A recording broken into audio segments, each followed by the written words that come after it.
Hello, beautiful people. It's Cinderella. Welcome to the channel. Today, we're back again with another video. Still on the Blake Lively and the Justin Baldoni situation. We're going to be checking this video. Obviously, these are people's experiences working with Blake Lively and also meeting Blake Lively. And you can compare both stories, obviously. And yeah, it's quite interesting because with the all of this controversy going on, lots of people have been sharing their experience with Blake Lively or how they knew her and all that. So we're gonna be checking this, and I also love your thoughts in the comments below. Let's check it out. I quite literally never thought I would share the story, but someone shared a video about Blake Lively and like her behavior, and I commented on it, and people were like, "Tell us the story, spill the tea, make a video." So here I am. I'm gonna say everything is alleged and my own experience and my opinion. So like, don't sue me, please. Blake and Ryan Reynolds, please don't sue me. So my background, my like credibility in all of this, I guess, is that I grew up in Santa Clarita, California, where there's like a lot of like celebrity children, like child actors. You know what I mean? They ran rampant. Let's just say that. Anyway. And there's a place in Santa Clarita called like a sports complex, and they had a lot of concerts where like people our age at the time could like their bands could play, and we can like go support them and stuff. And it's like actually kind of cool.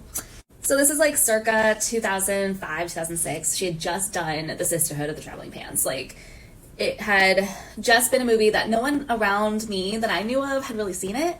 I don't, not to be like no one saw it, but like no one really saw it. Sorry. Anyway, so I went to the sports complex with my friend because she knew someone in the band, and then Blake also was there because this is alleged. I heard that she was dating, I think, the lead singer of the band. I don't really know, but they were friends. Somehow Blake Lively was there. And I don't know if you've ever seen the movie Just Friends with, ironically, also Ryan Reynolds.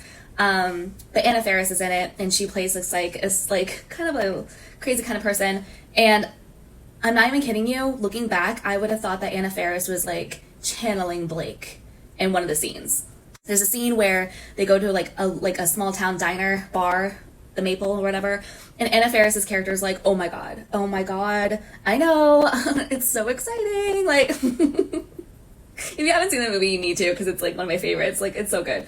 But Anna Faris's character is like, oh my god, I'm like so famous. Everyone's like bombarding me, but like no one cares. And this is kind of how Blake's behavior was at this like concert. She was wearing like one of those like Paris Hilton trucker hats at the time. Can't confirm if it was like Von Dutch or Ed Hardy, but it was like a trucker hat. She had her like low rise like either skinny jeans or like a skirt. I can't really remember. It was a long time ago. But she also had like a little dog with her that was like part of the accessory. If you know what I mean, because it was like we saw Paris Hilton do it, so like it was cool. It was like a cool thing to have as like an accessory was your dog. So the whole time during the show, she just kind of like lurked to the side and was like, the whole time like, oh, so embarrassing. Everyone knows who I am. Like, no autographs. No one was behaving that way. No one really cared. Like, we were all there really like, like a lot of us were like young girls and we were watching the band play. Like, we were more into that than we were into some chick that was just in a movie. Like, it didn't faze any of us because a lot of our peers had been in movies and TV shows and stuff. Like, it wasn't like, oh my god, like, oh, my dog's me. Sorry, she just had something in her throat. She had to clear it. So then after the show, we went, my friend and I, and also Blake and the band, go to In-N-Out because we're young. There's not a lot of other places to like go hang out, but there's like this one specific In-N-Out that like people always kind of end up at, as like a hangout spot. And I would say, just looking back at her behavior, it was very much like, it's gonna sound so mean, and again, alleged, this is just my opinion, this is my experience, it felt very much like, I'm so much better, so much better than you guys, I'm so much better than you guys, I'm so much cooler, and like maybe having that mentality got her where she is today, I don't know, like maybe like walking through life, but it seems very much like it's caught up with her. Like it's very much where she wasn't like a genuine person. Let's just say that. I don't feel like I had a good experience with her because it's lived with me this long. So I know it's not like the most amazing story. It's not like a huge interaction. I did hang out with her for a little bit, and I think I got to pick up on some social cues. And I think I'd feel very validated in my feelings of like my interaction with her, because I just remember going through my entire life after meeting her when we were like 16, and her, you know, not really people like talking about her like J-Lo, or like, you know, there's other actresses where people are like, ooh, you know what I mean? Like, I never really heard anything. No one had done the deep dive interviews. No one has done any of these things where it's like, okay, maybe she's not, you know what I mean? I don't know. I just feel very validated that my interaction with her, I don't feel like it was very one-off. And I feel like she has not only grown out of that, but she's built it more into her personality. Like that, I don't know how else to explain it, but I don't think she ever learned, and I think right now it's all kind of coming together. I don't know. I'm not saying like we need to cancel Blake Lively. I'm just saying throughout my entire existence, I've avoided a lot of movies that she's in just because like I don't like my interaction with her, and I just feel like maybe it was a long time coming. I don't know. I don't know. But anyway, that's my story. Okay. So I wanted to weigh in on the Blake Lively drama as someone that has worked with her and someone that's worked with directors in Hollywood for over 10 years. I worked at a talent agency and then a management company. And I specifically, at one time, actually worked with Blake Lively. So I want to color in what's going on here. For context, when I worked with Blake, it was one day. She was doing press for Sisterhood of the Traveling Pants. This was end of May, beginning of June 2005. I worked on a show that was on the Fuse channel, which was like a local competitor to MTV in New York City. After that, I went on to work in Hollywood at CAA, which is WME's competitor, and then management companies where I work with directors. So I actually do have a lot of perspective here. In addition to, I grew up on set. I was a local Nepo baby because my parents both worked in sports TV. So I grew up going to set all the time. So when I was interning at the Fuse channel, as I said, this was 2005, end of May, beginning of June, she was doing press for Sisterhood of the Traveling Pants with 3 of the 4 girls. I don't remember who exactly was there, but it was Blake, who was actually terrible and made me cry. So as an intern, we were allowed on set, but like, and as someone who grew up on set, you don't speak on set. It is quiet on the set because obviously the people with the microphones need to be heard, right? So your job was to just fetch things that various people needed. That day, it was my job to hand out these little water bottles to anyone who needed them. As they were walking to set from their green room, I had to pass them in this extremely narrow hallway, literally necessitating me to go like this against a wall so they could get by. Obviously, they're the priority. They need to get to set. I don't speak to them because, again, being an intern and also just growing up in the industry, like, you're seen, not heard, right? When you're not talent, you just do what you have to do. Show concludes, and me and all the interns are then brought upstairs for an emergency intern meeting, and they proceed to yell at us for being unprofessional. Now, I'm very confused. I'm looking around, and I'm like, nobody was unprofessional that day, at least from what I had observed. And then they ask me to stay after the meeting. So now I'm now my red flags are going off, like, what happened?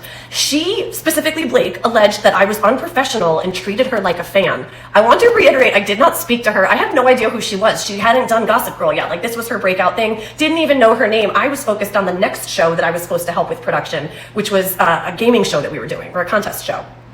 So I get dressed down for, don't talk to talent, don't treat them like you're a fan. And I'm like, I literally, like, what? So I guess she went and complained that me specifically, of all the interns, treated her like a fan, and she was so uncomfortable. Okay, I'm extremely weirded out. I actually cried on the train home. I used to take the train back to Long Island. Like, I was mortified. Like, again, not only did I not treat her unprofessionally, but nobody to my experience that I saw spoke to her. Like, this was our 8th show. We knew not to talk to talent. Everybody knew that. Okay, so I wipe it off, whatever. Years go by, I wind up working in a talent agency, and this is where working with directors and experiencing harassment in my own right comes into play. Harassment requires a factor of a power imbalance, okay? So someone lower than you can't really harass you because if you're her level, you can boot them off. She could have booted him off the project if he was legitimately harassing her. Harassment also doesn't occur when your husband is a frequent visitor and presence on set. He was ghostwriting scripts, which is like shocking to me as someone who worked with writers and directors. I've never heard of somebody bringing their husband in to like do rewrites. That was bizarre. But when you work with directors, typically they are the top dog. He was the bottom dog. It was her with all the leverage. She was the star on this show. So when I saw her interviews playing back, I was immediately, I'd actually kind of forgotten about what had happened when I worked for Fuse or interned at Fuse. I was immediately taken back to when she flipped the narrative on me and acted as if I did all these offensive things, when I want to reiterate, I didn't speak to this girl. I did not speak to her. So this girl has a pattern of flipping the narrative, playing the victim, and then leveraging her status to actually bully and mistreat other people. So I've never heard of Justin Baldoni. I'm someone who, again, worked with Hollywood directors, never heard of this guy. This might have been his big break. And what I saw is her harassing him. Because again, usually it's the director that's the bigger dog on set. So yeah, they can harass their talent if they're like the much bigger name. But when you're the bigger name, you can have them kicked off set. As obvious as she got him kicked out of WME, which was her talent agency. For clarity, I worked at CAA, which is the competitor, but just as big. So she threw her weight around and was like, okay, me and Ryan want this guy booted out of the agency, which is something the bigger dog can do because they have the leverage. That's how Harvey Weinstein got away with everything, because he had the leverage and he would pick on no-name people or lesser than people, because who's going to believe them over him? You have more to lose if you don't take Ryan and Blake's side. So, having worked in PR, having worked on set, having grown up on set, and having personal experience with Blake doing this to me, she's the problem. There's a reason she feuds with all her co-stars. She had a feud with Anna Kendrick. She had a feud with Leighton Meester. Leighton Meester, who I wound up meeting years later, we were in Mommy and Me classes together. Completely different vibes. Very human, very demure, very nice. Unlike Big Britches Blake. So if you don't know about Hollywood and don't know about these people, allow me to color that experience in. She was the problem. Okay, I have a theory, and I'm going to do this in one take because I have to get ready for work, but I have a theory about what's actually going on behind the scenes with this whole Blake Lively, Justin Baldoni thing, and I'm going to walk you through why I think this, but it is, if you're not familiar with toxic relationships, it is going to take a little setup, so this is going to be a long one, okay? All right, if you're new here, I'm a media expert with over 10 years experience working in the film industry. I've been on set, I've been in front of the camera, and I worked at talent agencies and management companies. Okay, so I've also been in a toxic relationship, more than one, and there's a little bit of a pattern here. So I had a friend last night from a talent agency call me, and I'm deliberately not saying which agency, and I'm deliberately not telling you the gender of the person who called me. But they told me some stuff that I'd heard from other people as well, that Ryan is a bit of a bully who throws his weight around. Okay, why is this significant? Well, it seems pretty evident at this point that Blake did not read the book or much of the script in advance. So it's likely she, when she took on the project, didn't know how many intimate scenes there were necessarily. And Ryan is a jealous spouse. It's like an open thing that he's a jealous guy. And so it's likely she waltzed into this project unwittingly in an intimate situation, and Ryan didn't like it. Now, Bro was on set a lot. Bro was very present. Bro attended meetings that he had no business being at. And toxic people do that. They hover, they make your work a little bit hostile, and they try to throw their weight around to be the bigger dog. He has a pattern of not liking when his partners are having success, famously cheating on Scarlett Johansson, had a whole situation with Alanis Morissette, and Blake hasn't worked in a long time. I want to say a few years. Toxic people sometimes keep their partners pregnant to keep them in control. I'm not saying that definitely happened. I'm not saying it didn't happen. So he likely did not like that she had so many scenes with an attractive co-star, and she likely levied these claims as a way to throw him off her back and be like, no, we had no chemistry. Like, he was harassing. There definitely wasn't chemistry there. Is this a reach? Is this an allegation? Absolutely. But based on what my friends have told me about him, it tracks. And a lot of times you say crazy, desperate things to throw off someone who's being jealous and controlling so you don't have a bigger situation. So again, this is a theory, but this is based on experiences I've had and experiences of other people with these people in question. And I don't know, like I've seen people say, oh no, they have real chemistry, they fell in love. I don't think so. He talks about his wife like the entire time, and compliments Ryan and Blake himself, so that didn't track for me. But what did track is trying to get someone like Ryan, who reportedly has a temper and can be a little bit of a bully, a toxic person himself, reportedly. It would track that you would say something like, I was being harassed, not that I consented to these scenes. So I don't know, if you've ever been in a toxic relationship, you might recognize that defense mechanism. Not saying it's right, Justin shouldn't have to be the fall guy, but because why else would you enter this dogfight and weather all the blows she's weathering unless you were doing it to avoid a bigger blow up at home? So I don't know, let me know what you think. Obviously, these are two stories or different stories that are reflecting or talking about Blake. Now, all of what is coming up showing is pointing to tell you that this individual or this person per se doesn't learn. She's used to getting away with things, so obviously she really do not care. She only wants things to be done to benefit or to please her. She only wants people to please her. And obviously, the fact that lots of things are pointing to say, oh, well, nothing about this is making sense, is not true, is giving lies with capital letter L behind. You can see where all of this is coming from. Obviously, lots of people have already uncovered this to say, well, it's fishy here. And you can see that it's fishy because everything is pointing to let you know that Justin Baldoni isn't who they are claiming he is to be. Obviously, we are still waiting for any story or any video that will point to say, okay, Justin is a bad guy, but we haven't seen any. But we constantly see the same with Blake. But let me know what you think, obviously. And you know what this means for Blake, right? Obviously, you're having issues with almost everybody you're working with or you've worked with, and you think they are the problem, and you don't think or you don't see any part of your problem or see where you're wrong. It goes to tell you like this is a kind of person that really does not care only about themselves, and they don't they in their mind they are never at fault, or they can do no wrong at no time. They are always in the right.